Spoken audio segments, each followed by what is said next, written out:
Inclinons nos têtes un moment dans la prière, s'il vous plaît.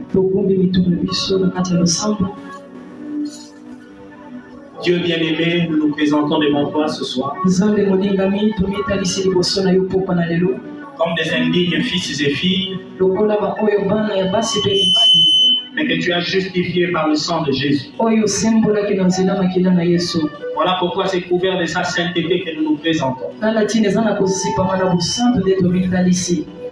Merci pour ce privilège que tu nous as donné de comparaître devant ta face.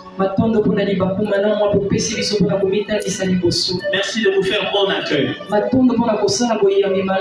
Père Saint, je m'avance ce soir avec toutes ces personnes qui sont censées écouter ce message.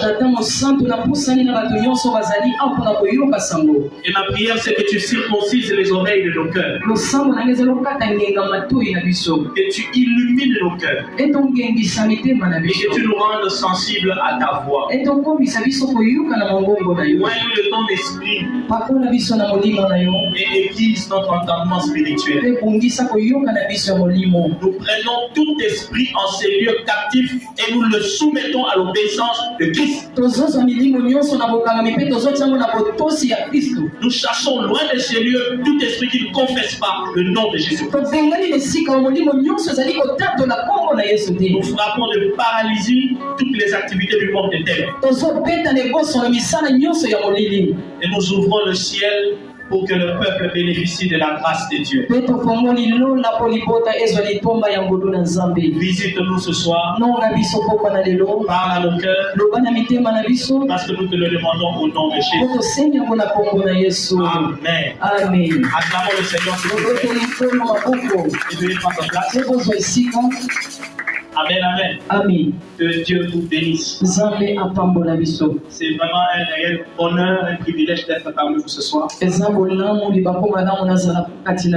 Et je bénis Dieu. Amen, amen. Amen.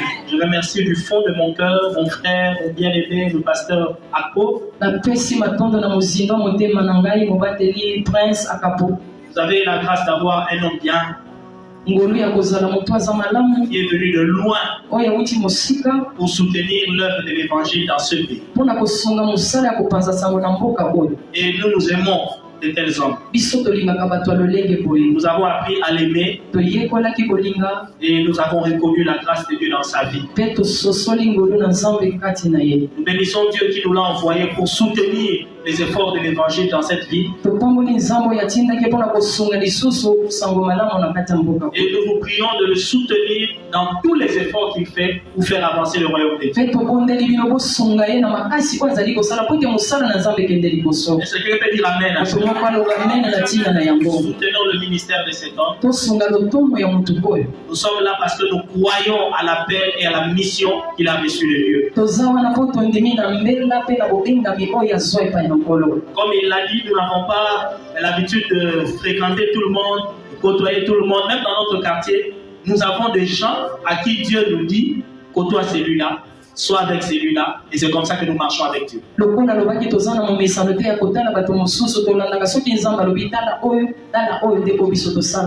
L'année passée, le pasteur Akpo nous a richement bénis pendant dans notre assemblée.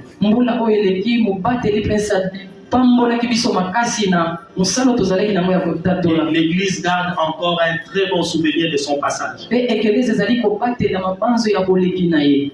Pasteur, merci. Et que Dieu vous bénisse. Je prie que le Seigneur vous envoie encore des partenaires, des amis de la vision qui peuvent vous soutenir. Je vois que vous êtes en train de construire et vous puissiez bâtir une grande maison.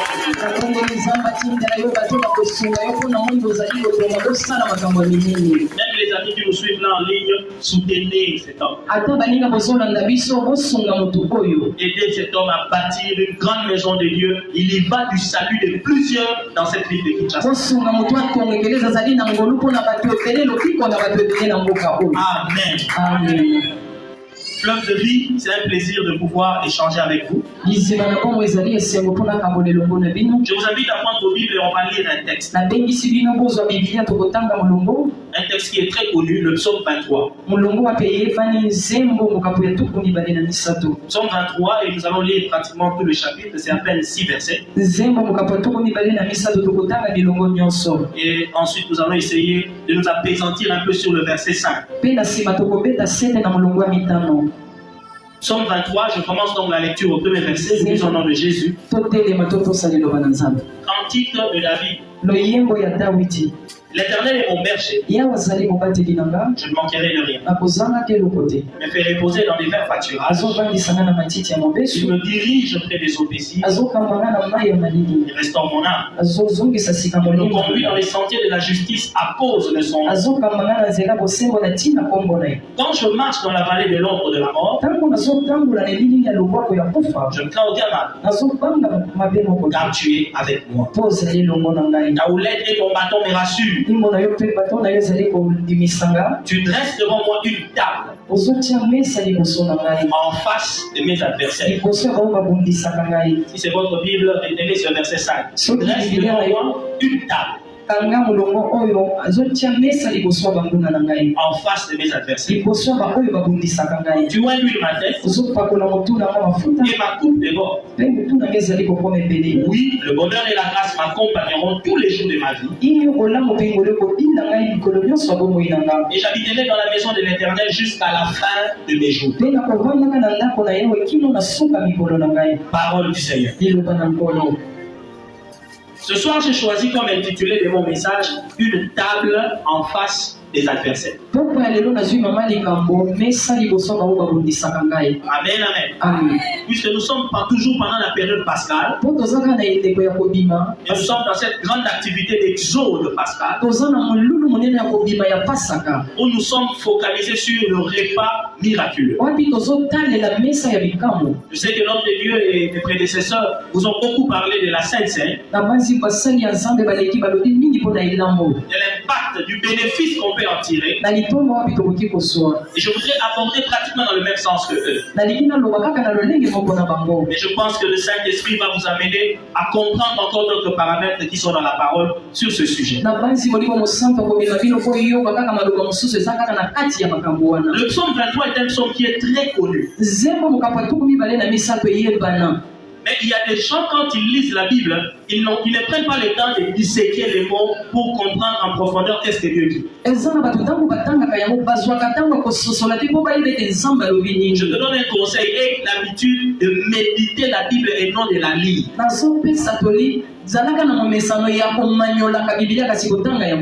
Méditer veut dire réfléchir profondément sur quelque chose. Il y en a qui lisent, mais ils ne prennent pas le temps de réfléchir profondément sur ce qu'ils lisent. Je te donne un exemple tout à fait simple. Au premier verset de la Bible dit: l'Éternel est mon berger. Je ne manquerai de rien. Est-ce que vous avez remarqué que les deux verbes de cette phrase sont à des temps différents? L'Éternel est mon berger. C'est en quel temps? Je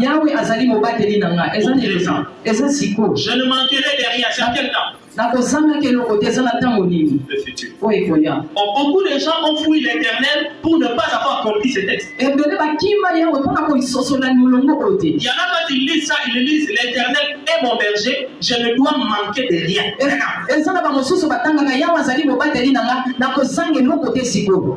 mon berger, mais je ne manquerai rien. Comment ça? La Bible dit: il me dirige près des eaux paisibles. Il me conduit dans les sentiers de la vie. Amen, amen. Alors faisons très attention. Lorsque nous lisons les Écritures, comprenons bien la pensée de Dieu. Lorsque le bon berger nous conduit, selon ce texte, parfois il nous conduit dans la vallée de l'ombre et de la mort. Est-ce que quelqu'un a compris ça? On dit que c'est lui qui me dirige. Il restaure mon âme. Il me conduit dans les sentiers. Et puis au verset 4, la brebis dit, quand je marche dans la vallée de l'ombre de la mort, je ne crains aucun mal, car tu es avec moi. Donc si la brebis est arrivée dans la vallée de l'ombre de la mort, le berger, c'est le berger qui l'a amené là-bas. Écoute-moi bien, suivre Jésus ne va pas t'épargner de certains problèmes. Parfois le berger lui-même, il va t'amener dans des situations compliquées. Mais il te dit, aie confiance. Je suis avec toi. Ne crains pas. Je suis avec toi. C'est moi-même qui te fais passer par cette situation. Et ce que j'aime dans ce texte, on n'a pas dit quand je demeure dans la vallée, quand je marche. C'est-à-dire cette situation dans laquelle je passe, je traverse. C'est difficile. Je ne vais pas rester là toute ma vie. Dieu peut te faire traverser des moments difficiles. Sois seulement sûr que tu marches avec lui. Et dans ce texte, on n'a pas dit quand je marche dans la vallée de la mort. Non. La vallée de l'ombre de la mort. Est-ce qu'une ombre l'ombre ne tue pas. Mais ça te donne l'impression comme si tu vas mourir. Donc, il y a des situations qui t'arrivent. Il y a tu as l'impression que tu vas mourir. Tu manques même des vêtements. Tu n'arrives pas à manger. Frère, ces choses t'arrivent parce que tu suis Jésus. Ce n'est pas la vallée de la mort. Ce n'est que l'ombre. Tu vas traverser. Ça finira. Amen. Le berger, il a la houlette, il a le bâton. Je ne vais pas m'appesantir là-dessus. Sinon je perdrai du temps. J'atterris directement au verset 5 où la Bible dit, tu dresses devant moi une table en face de mes adversaires. Cette phrase est compliquée. Quand tu marches avec le bon berger, Jésus-Christ, et que tu arrives en face de tes ennemis, au lieu que le bon berger combatte tes ennemis, il amène une table. Il vient mettre devant toi pendant que les ennemis se présentent. Comment les ennemis sont là? On devrait dire que tu amènes les épées, les lances devant mes ennemis. Mais comment il vient avec une table pour mettre ça devant nous pendant que mes ennemis se présentent? Dans d'autres versions, on dit tu dresses devant moi une table en la présence de mes ennemis.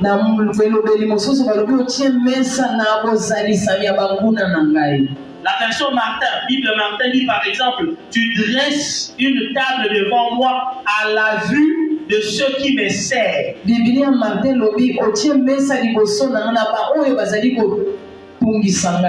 Bible a noté dit, tu dresses devant moi une table à la vue de ceux qui me persécutent. Quand la Bible parle des adversaires, des ennemis qui sont en face de moi, la Bible fait allusion aux personnes qui essayent d'étouffer ta vie. Adversaire là en hébreu c'est le mot Tsara. Tsara qui veut dire ceux qui étouffent l'autre, ceux qui enferment l'autre. Il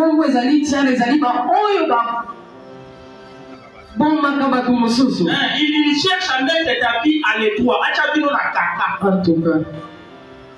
C'est ceux-là que la Bible appelle adversaires. Les adversaires ici, c'est ceux qui t'enferment, qui t'enveloppent, qui t'oppressent.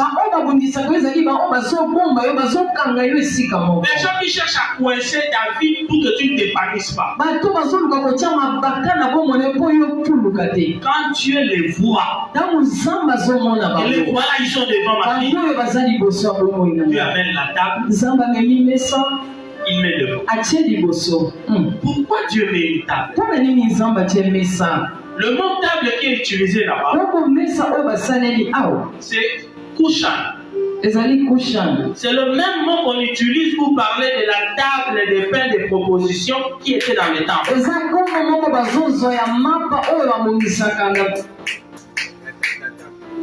Le mot là, kushan, ça veut dire une table sacrée. Ce n'est pas une table. La Bible veut dire là-bas que quand tes ennemis se présentent, Dieu amène une table sacrée. Il place ça devant toi. Pourquoi il met cette table sacrée? On fait quoi quand on a une table devant soi? Quand on utilise le verbe de dresser la table, mais c'est pour que les gens mangent. Amen. Quand on dresse une table, c'est pour que les gens mangent. Et Dieu dit, il va dresser une table devant pour que tu manges en face de tes ennemis. Mais la table là, ce n'est pas une table. C'est une table sacrée. C'est une table différente de toutes les autres.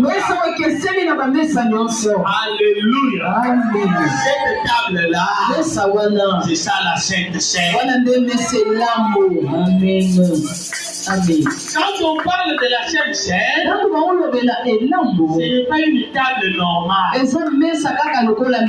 C'est une table autel. La table dans la parole de Dieu symbolise l'autel. Vous pouvez lire ça dans Malachie 1 au verset 7. L'autel est appelé une table.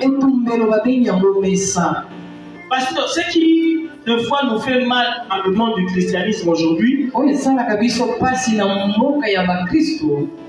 ceux qui sont dans l'occultisme, ils comprennent mieux certaines notions spirituelles que les chrétiens. Et c'est grave. Et c'est ce qui fait que parfois les chrétiens sont faibles spirituellement. Même demain, un petit sorcier est chrétien grave. Parce que beaucoup de chrétiens ne comprennent pas les principes spirituels. Je vais prendre 10 minutes, je vais t'expliquer quelque chose. Pas tes révolutions. Écoute-moi très bien. Tu ne peux pas comprendre l'importance de la table du Seigneur sans comprendre la notion des autels. Un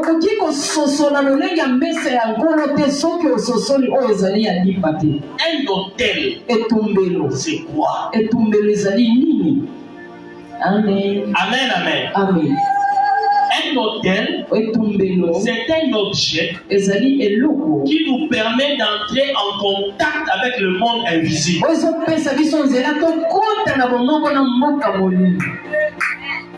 Je répète, un autel, c'est un objet qui nous permet d'entrer en contact avec le monde invisible. Écoute-moi bien. Il existe deux mondes. Un monde visible, celui dans lequel toi et moi nous vivons. Le monde matériel, le monde physique. Il existe aussi un monde invisible. C'est le monde des esprits. Et dans ce monde invisible, il y a deux camps. Il y a le camp de Dieu. Il y a Dieu là-bas. Jésus là-bas. Les bons anges là-bas. Et dans le monde invisible, il y a aussi le camp de Satan. Les esprits mauvais là-bas. Quelqu'un me suit? Maintenant, les deux camps-là, qui sont dans le monde invisible, ils se battent pour savoir qui aura de l'influence dans le monde visible.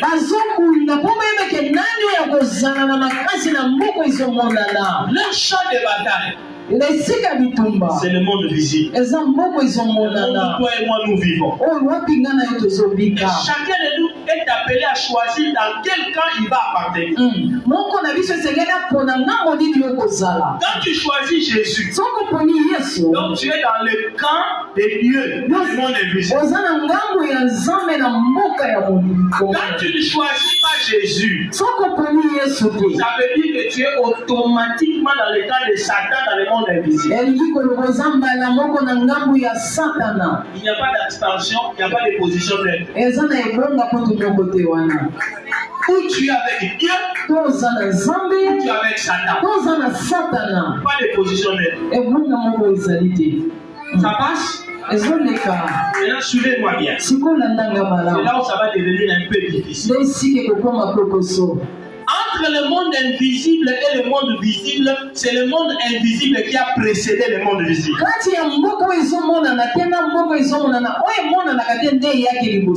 Le monde des esprits a existé avant le monde matériel. Ça va? Dieu, les anges, même Satan, les démons, ils ont existé avant même que l'homme ne soit créé. Ça va? Maintenant, quand le monde invisible existait, la Bible dit que le monde visible a été créé à partir du monde invisible.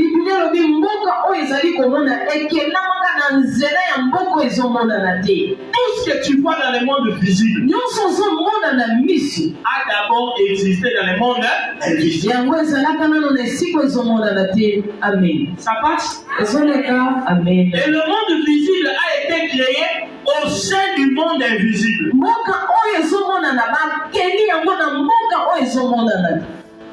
Je vais illustrer.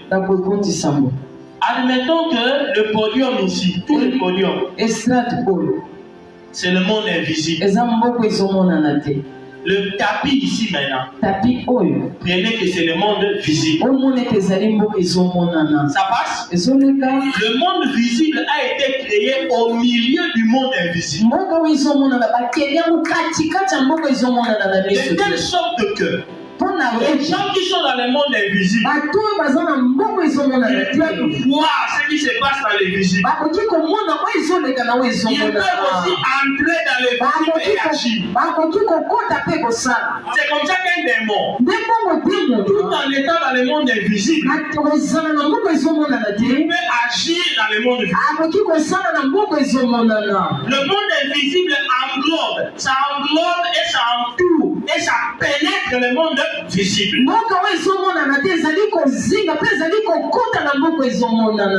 Ça passe? C'est l'esprit qui a créé la matière. Le monde visible, c'est la matière. Le monde invisible, c'est l'esprit. Dieu est esprit. Il ne se fait pas voir. Mais il a créé des choses qui se font. Quelqu'un comprend? L'esprit a créé la matière, ça veut dire l'esprit peut contrôler et dominer la matière.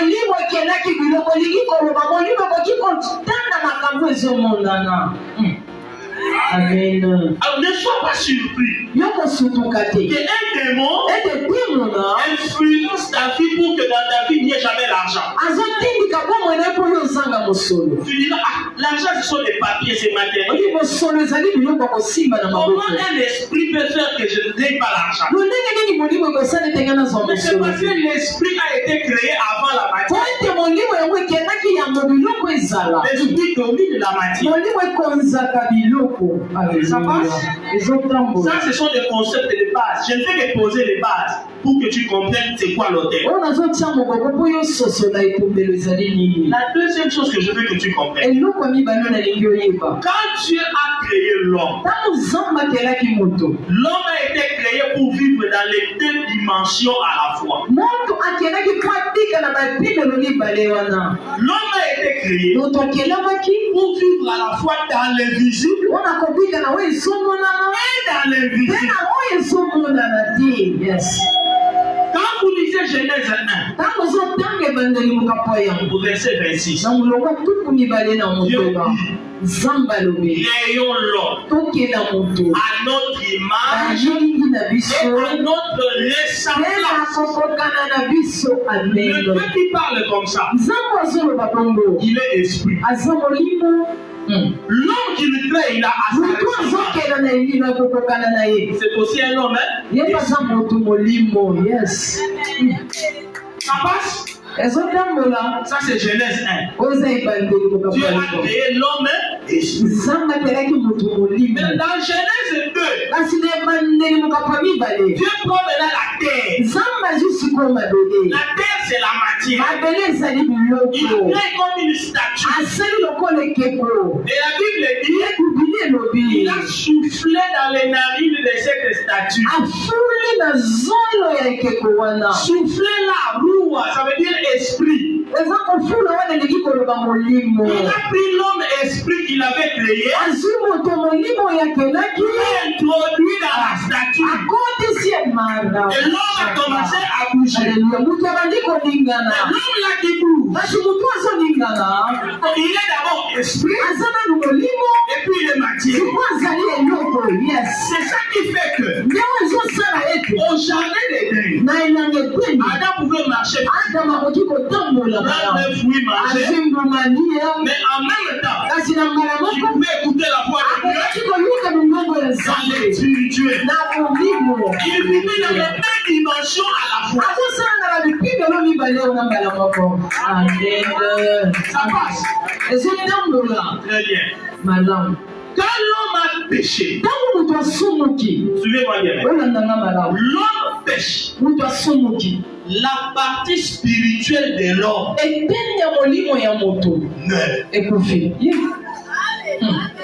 La mort dans la Bible veut dire une séparation. Il y a eu comme un changement de polarité dans l'homme quand il a péché. L'homme était d'abord esprit et puis matière. Quand il a péché, il est devenu matière. L'esprit s'est enfoui au-dedans. L'homme est devenu homme animal. C'est ce qui fait que avant le péché, le lion ne pouvait jamais manger l'homme. Savez pourquoi? Le lion est ici dans le physique. Mais quand il regardait l'homme, il voyait la divinité de l'esprit de l'homme. Le lion disait, ça c'est mon créateur, je ne peux pas le toucher.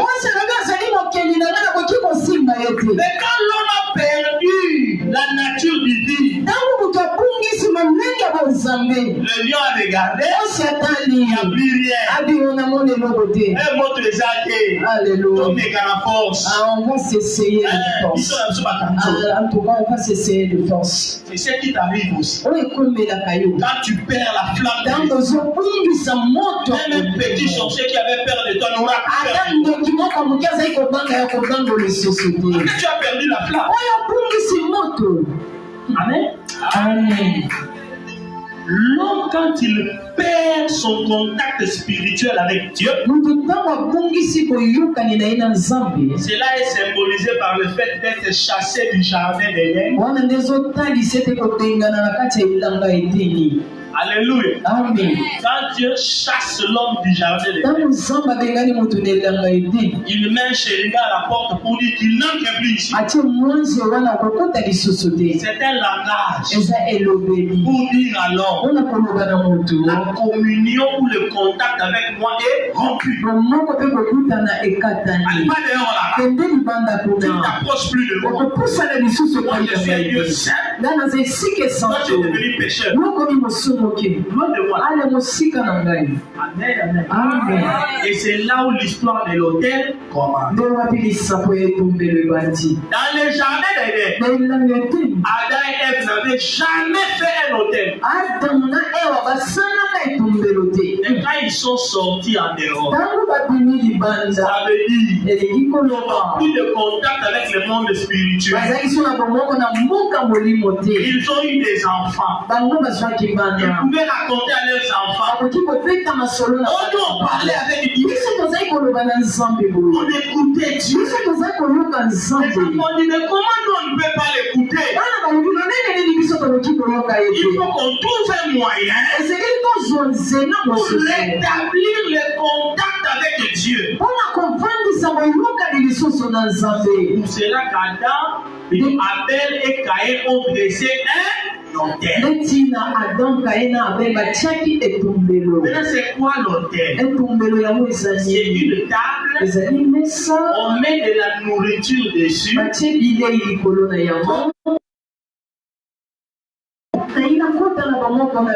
Voilà pourquoi la Sainte Seine, ailleurs, on appelle ça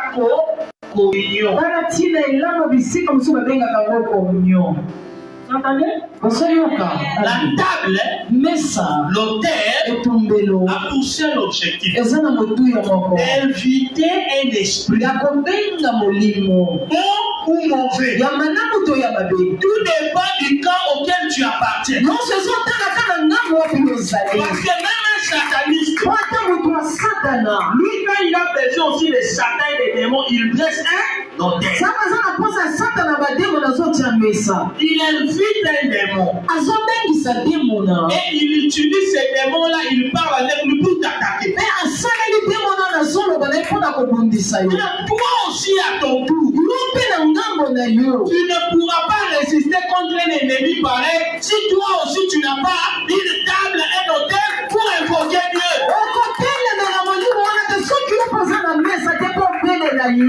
Le combat entre nous et nos adversaires, c'est un combat d'autel.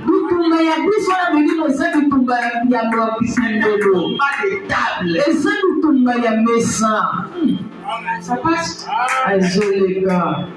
Dans 1 Corinthiens 10. On ne va pas lire, je vous donne les textes. Dans 1 Corinthiens 10, 14 à 22,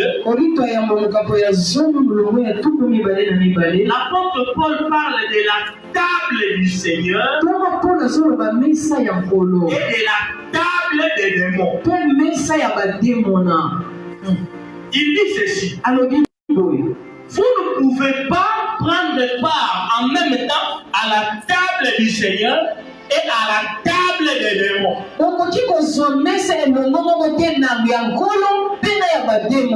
Cela veut dire il y a un autel qui peut mettre quelqu'un en communion avec Dieu. Mais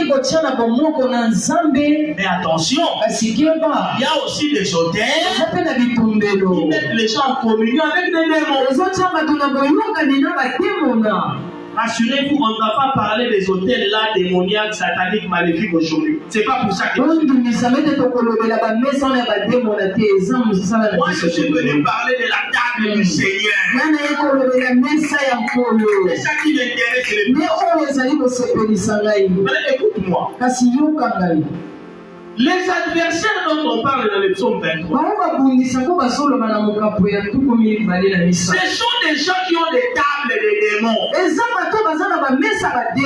Un sorcier, il a un hôtel.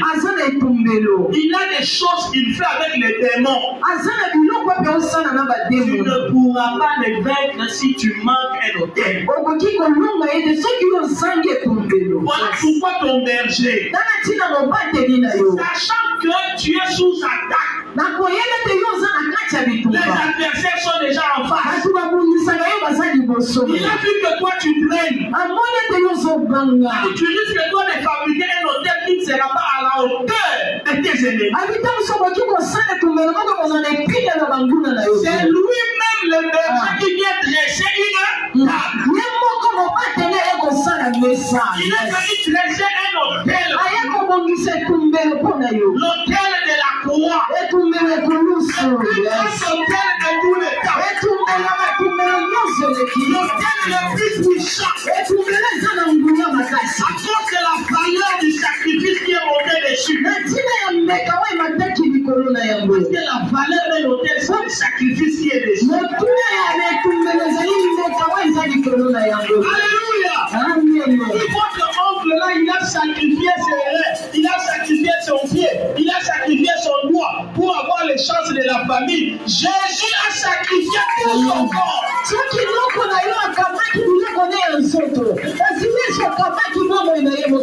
Jésus a donné toute sa vie en sacrifice pour toi. Amen.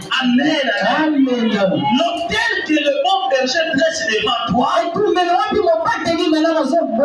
c'est un hôtel auquel l'ennemi ne pourra résister. Alléluia. Amen. Voilà pourquoi vous remarquerez en Israël, l'hôtel ou encore la table a toujours été la dernière stratégie de Dieu. Quand un ennemi résiste, l'hôtel c'est la dernière table. Moïse est allé chez Pharaon. Laisse aller le peuple de Dieu. Pharaon refuse. Laisse aller. On le frappe avec les grenades. Il refuse. On frappe avec les coups. Il refuse. On les a frappés 10 fois. Pharaon refuse. J'ai mis à Moïse. Je vais faire sortir mon joker. Le joker doit sortir. Dis aux enfants d'Israël de prendre un agneau, de l'égorger, de prendre le sang, de mettre dans les linteaux. Ça veut dire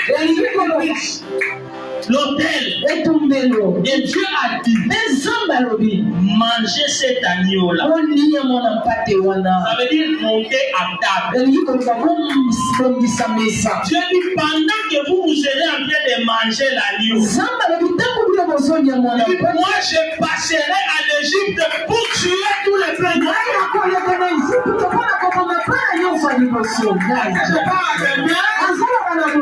Écoute, tu n'as pas besoin de faire des combats spirituels parfois théâtrales.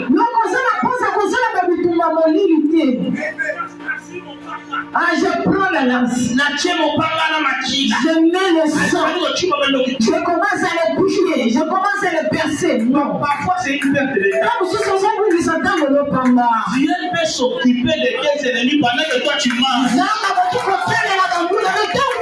Quand tu es à la table de la Sainte-Seine, tu manges l'agneau. Le jugement est en train de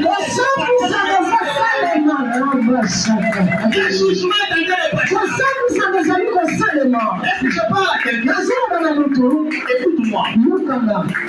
Quand la Bible a dit, l'Éternel dresse. Le verbe dresser là. Quand vous entrez, vous rentrez dans les originaux hébreux.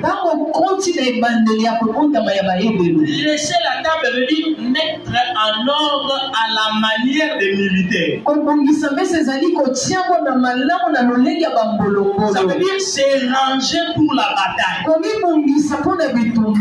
Est-ce que moi, la soldat est allé avoir? Un enfant de militaire est là. Moi, je suis fils de militaire. Quand une maman dresse vraiment la table. Quand vous allez dans les restaurants, on met l'assiette, on met les couverts, on dispose chaque chose à sa place. Vrai ou faux? Dans la Bible, quand les militaires doivent aller en guerre au front, ils se rangent en ordre de bataille comme si on les dressait dans une table. Donc quand la Bible dit, il dresse devant moi une table, ça veut dire en réalité, il est en train de ranger son armée pour un combat. Je sais que tu n'as pas encore bien compris. Maintenant, je vais te montrer ça clairement dans la Bible. Regardez bien. Pourquoi les enfants d'Israël, avant d'aller en guerre, ils exigeaient toujours d'offrir un sacrifice?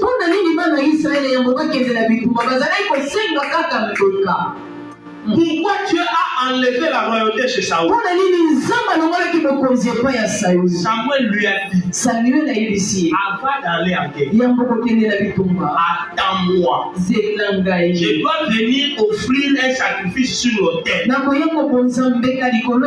Les enfants d'Israël savaient, avant d'aller en guerre, si nous nous dressons notre sacrifice sur l'autel, les anges de Dieu vont nous précéder dans cette guerre-là. Parce que normalement, Dieu déjà attaque le camp des ennemis et nous, quand on ira physiquement, on va apporter la victoire.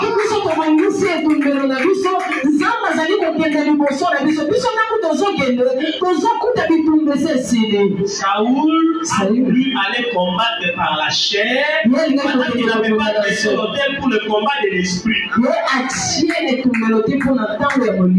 Dieu l'a chassé de la royauté. Parce qu'il n'y a pas de royauté sans sacerdoce. Il n'y a pas de royauté sans sacerdoce.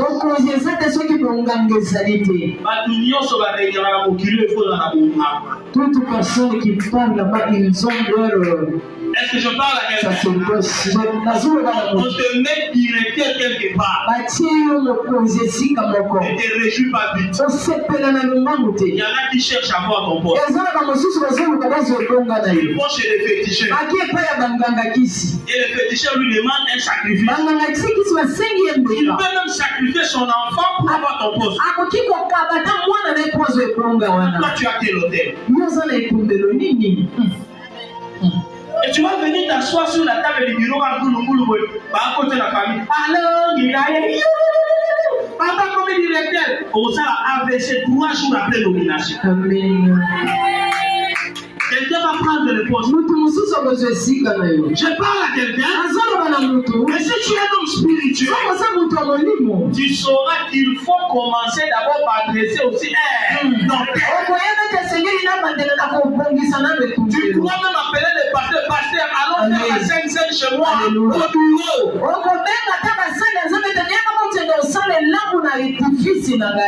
on met la scène, Dieu met son armée en rage. Dans la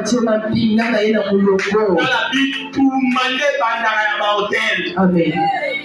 Alléluia. Amen. C'est ce qui s'est passé avec Élie le prophète. Est-ce que toi tu as déjà compris que le combat d'Élie et le prophète de Baal, c'était un combat d'hôtel contre hôtel?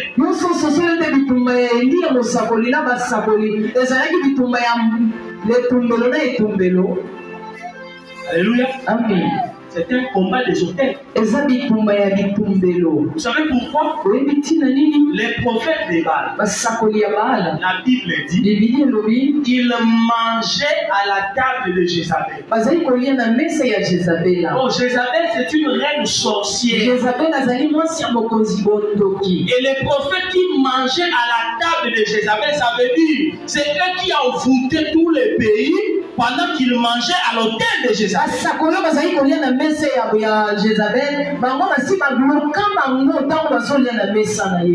Élie voulait délivrer le peuple. Que le peuple sorte de l'envoûtement de Jézabel et des prophètes de Baal. Qu'est-ce qu'Élie a dit? Allons au mont Carmel. Vous allez bâtir un hôtel. Moi aussi je vais bâtir un hôtel. Vous entendez? C'était une guerre des hôtels. Quand les adversaires sont devant toi, c'est le moment de bâtir ton hôtel. Apprends à faire de la scène une arme de guerre. Scène, c'est une grande arme de combat spirituel. Ça n'échoue jamais. Est-ce que je parle à quelqu'un? Voilà pourquoi vous remarquerez que lorsque Élie a fait tomber le feu sur son hôtel, le feu là qui était descendu, c'était en même temps le feu de jugement pour le prophète. Est-ce que vous savez ça? Immédiatement quand le feu est descendu, Élie a dit attrapez tous ces prophètes, tuez-les. Tous les prophètes de Baal sont morts. Parce que Élie avait bâti un hôtel. Est-ce que je parle à quelqu'un? Si tu es Daniel, fais attention. Ne mange pas la table du roi. Parce que la table là du roi, c'est un hôtel. La viande de la table du roi, c'était les viandes de sacrifice à leur Dieu. Daniel avait compris. Si je mange seulement à l'hôtel, il va m'affaiblir. Est-ce que quelqu'un me comprend? Daniel a dit non. Nous n'avons pas seulement des légumes, nous avons seulement de l'eau. Parce que les sorciers peuvent te piéger aussi sur leur hôtel. Yes. Soyez moulou bazali à Élie Marnaolo. Amen. Zulu Yamakish. Connaissez? Oui. On te piège. On te fait manger quelque chose. Mais ça peut te coûter la vie. C'est un hôtel. Amen, amen. Daniel était sage. Il a refusé de manger à l'hôtel du roi. Il a mangé ses légumes et son eau. Voilà pourquoi il n'a pas perdu son sacerdoce. Alléluia. Amen. Le jour où on l'a pris, pour la jeter dans la fosse au lion, les lions ont vu seulement mon picoton de bois. Alléluia. Amen. On devient ce qu'on mange. Lui ne mangeait que des légumes et de l'eau. Mais les lions mangent la chair. Mais lui, quand il tombe dans le trou doux, les lions regardent.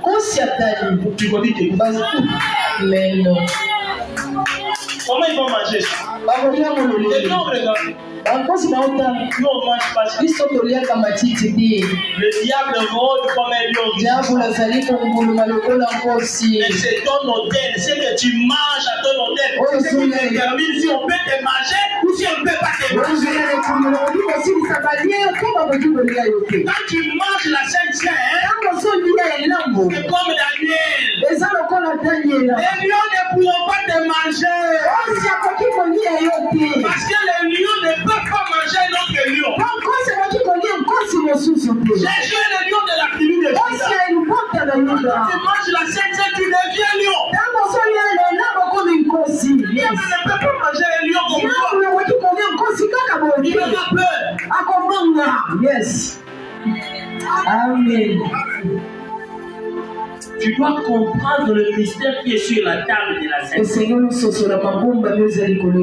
Quand on met le pain là, on met le pain là, c'est toute une armée qui est déjà dressée dans le monde spirituel contre les ennemis. J'ai beaucoup de choses à dire, mais je dois dire. Deux choses et on va dire. À la maison, vous allez lire peut-être en Genèse 4 l'histoire d'Abraham. Abraham et Melchisedec. Vous connaissez cette histoire? Alléluia. Amen. 5 rois sont allés en guerre avec leurs armées. Ils ont conquis des villes, de grandes villes, y compris Sodome et Gomorrhe, là où se trouvait Lot. Ils amènent tout le monde en captivité. Abraham apprend que son neveu est devenu esclave, captif de ces 5 rois-là. La Bible dit, Abraham a armé des serviteurs de sa maison. Ce n'était pas des militaires. Des gens qui torchonnent, Abraham des couteaux. Et la Bible dit qu'ils étaient 314. Comment 314 personnes peuvent attaquer 5 armées réunies?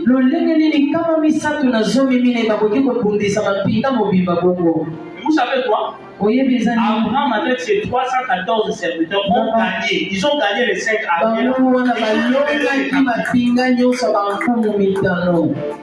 C'est un miracle. Comment des gens qui ne sont même pas des militaires peuvent gagner les militaires professionnels? Tu veux que je te révèle ce qui s'est passé? Alléluia. Amen. La réponse se trouve le jour où Abraham revient de la guerre. Il revient de la guerre victorieux. Un gars se pointe directement devant nous.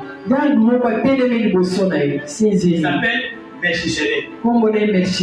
Il dit à Abraham, paye-moi la dîme de tout ce que tu viens de gagner. Paye la dîme. La Bible dit, il est venu réclamer. Pourquoi il demande la dîme? La dîme, c'est la part de Dieu. Ça veut dire, dans tous les efforts que tu as fait pour gagner l'argent, là, Dieu aussi avait mis sa part. Voilà pourquoi il fait aussi une part. Vous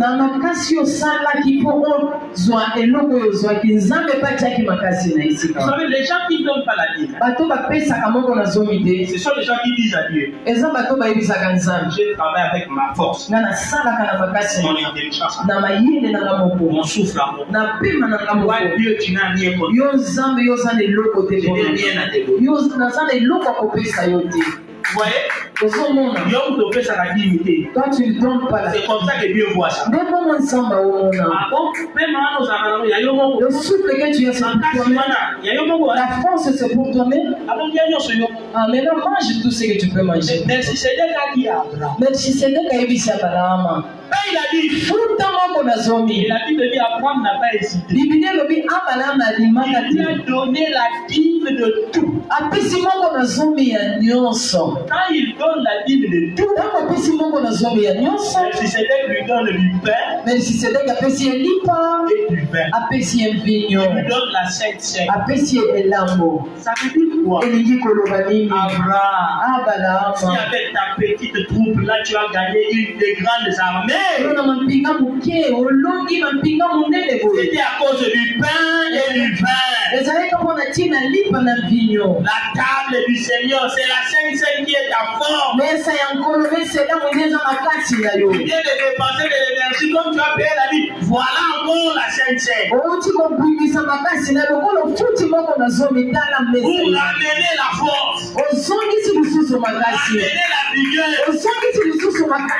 Je parle à quelqu'un. C'est comme cela que dans certaines églises, on ne donne la Sainte Seine qu'à ceux qui sont en règle avec la dîme et les offrandes.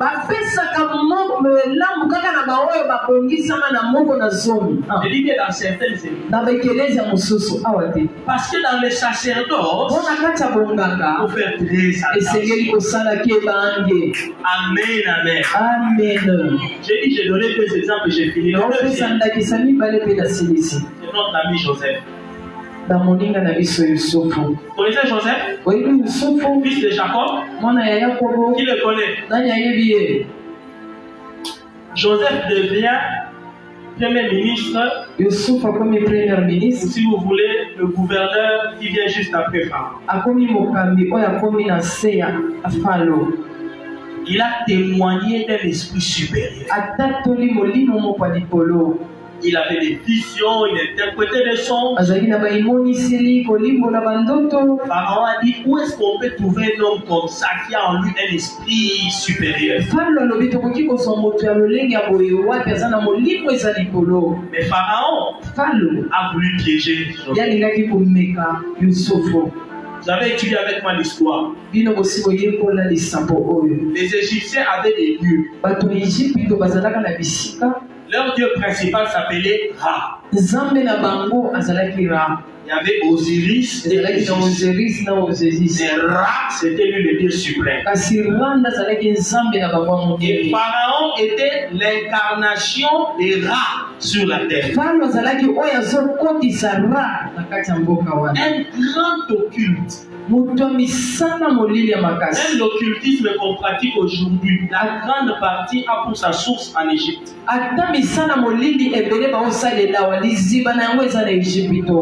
Pharaon regarde Joseph. Il trouve que ce garçon a une spiritualité terrible.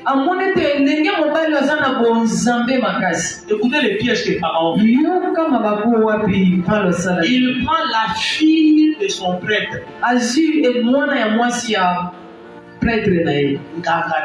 Amen. Pharaon a son prêtre. Il prend la fille de son prêtre. Il l'impose comme femme à Joseph. Cette fille s'appelle Asnath. Joseph n'a pas épousé Asnath par volonté. On lui a imposé ça. Oh, la fille d'un prêtre,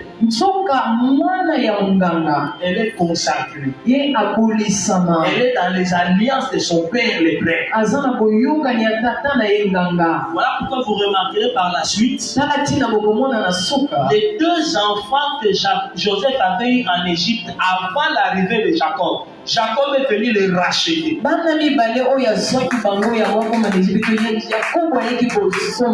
Jacob est arrivé en Égypte, il a dit à son fils, tous tes autres enfants sont à toi. Mais les deux là que tu as eu, avant que moi je ne vienne en Égypte, ce sont pris tes enfants. Je les rachète, ils deviennent enfants. Vous savez pourquoi? Jacob est un prophète. Il s'est dit, on a trafiqué ici, on a truqué mon fils.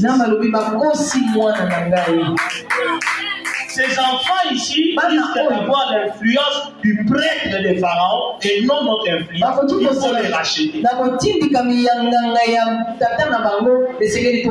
Joseph dormait avec une femme qui a des racines occultes. Il y a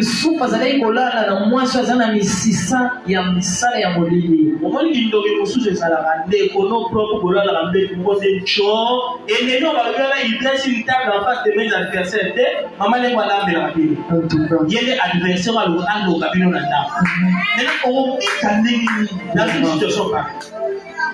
vous savez ce que Joseph faisait? Joseph avait une coupe. Vous avez déjà lu ça? Joseph avait une coupe. Et on dit avec cette coupe-là, il s'en servait pour deviner. C'est la coupe qu'on avait mis dans les sacs de Benjamin. C'est l'histoire. La coupe de Joseph, c'était sa seule protection contre toute la magie égyptienne de Pharaon, de son prêtre et de la fille de son prêtre.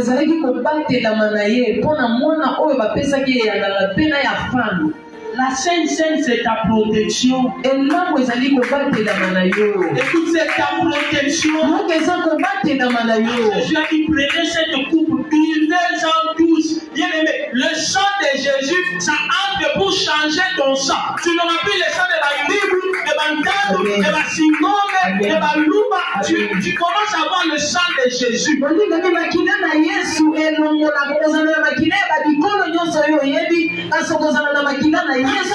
là commence à dire au village, l'Obaka na makina na biso te. Comment ça makina na biso? Et quand yo c'est sous makina la babo.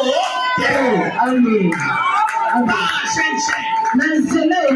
Est-ce que je parle de ne joue pas avec la table du Seigneur. C'est ta barrière de protection contre tes adversaires. À la table de la Sainte-Seine, pasteur, on dit même les Judas.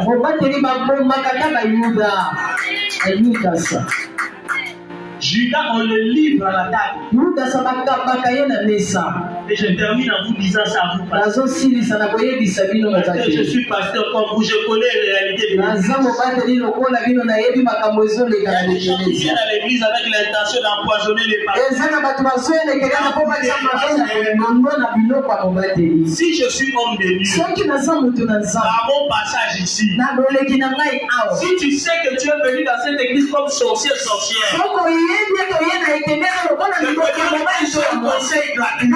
ne touche plus jamais à la Sainte-Seine.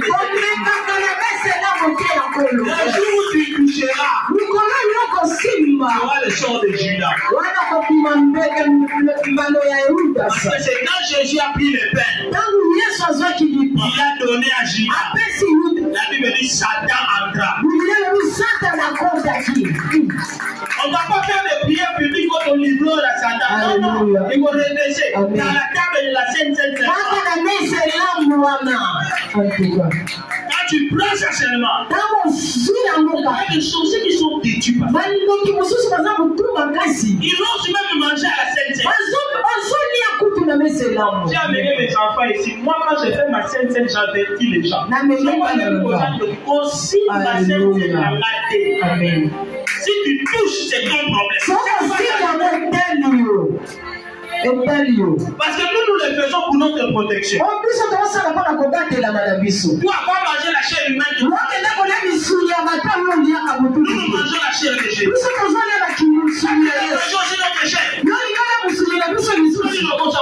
Alléluia. Amen. Quand il y a Sainte-Seine à l'église, ceux qui sont là, moi, ils disent que les heures. Tu as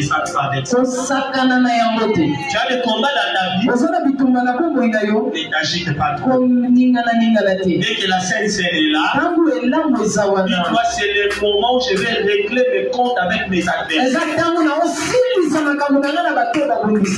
Écoute-moi, à la table de la Sainte-Seine, Dieu même peut te révéler tes ennemis que tu ne connais pas. Quand il a rompu le pain à la table, les yeux des disciples de Maïs s'ouvrirent. Ils sont reconnus. Ah, c'est Jésus. La Sainte-Seine peut t'ouvrir les yeux. Tu vois qui est qui. Ça des révélations. Je parle à quelqu'un. Acclame le Seigneur. Hallelujah.